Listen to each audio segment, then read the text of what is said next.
Ang alamat ng sampalok. May tatlong prinsipe noong araw na pawang masasama ang ugali. Sila ay sina Prinsipe Sam, Prinsipe Pal, at Prinsipe Locke. Dahil magkakaibigan, madalas silang nagkikita, nagkakasama sa pamamasyal. Tuwing magkasama naman ang tatlo, ay tiyak na may mangyayaring hindi maganda. Ang mga may kulang sa isip at mangmang ay kanilang pinaglalaruan, pinaparatangan at ipanakukulong. Lubha silang mapang-api, mapangmata at malupit sa mga dukhang mamamayan. Kahit matatanda ay hindi nila iginagalang. Mabait lamang sila sa mayayaman at kauri nilang mga dugong bughaw. Minsan sa pamamasyal ng tatlong prinsipe ay napadaan sila sa isang sapa. Saglit silang huminto at pinanood ang mga naliligong dalaga. Kasiya siyang tingnan ang mga hugis ng katawang naaaninag sa manipis na tapis, kaya sila ay nagtatawanan na para bagang nambabastos. Kamahalan, huwag po sana ninyo kaming panoorin at pagtawanan. Galit na bumaba ng kabayo si Prinsipe Sam at walang salitang sinampal ang dalagang nakikusap. Uulitin pa sana ng prinsipe ang pagsampal subalit isang matandang babae ang namagitan.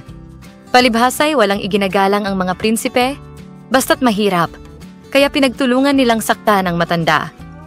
Nagsiksikan naman sa isang tabi ang mga nahintakutang dalaga. Hindi alam ang gagawing pagtulong sa matandang hindi nila nakikilala. Datapwat lahat ay napamulagat, ang matanda ay nagbago ng anyo. Isa pala itong engkantada.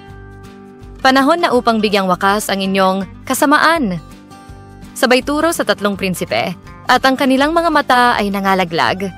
Kasindak-sindak ang pangyayaring iyon sapagkat ang mga nahulog na mata ay agad nilamon ng lupa.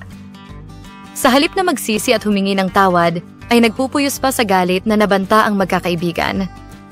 Matapos kapain ang kani-kaniyang kabayo, ay naghiwa-hiwalay na sila ng alis.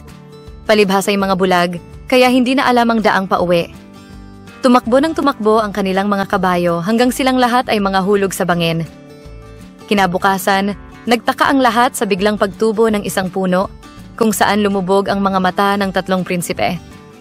Lumipas ang mga araw, ang puno ay namunga. Nang kanilang tikman, ito'y ubod ng asim. Palibhasa'y may nakaukit na parang matang nakapikit sa buto ng bungang maasim, kaya naalala nila ang mga mata nina Prinsipe Sam, Prinsipe Pal at Prinsipe Locke, na sa lugar na iyon ay lumubog.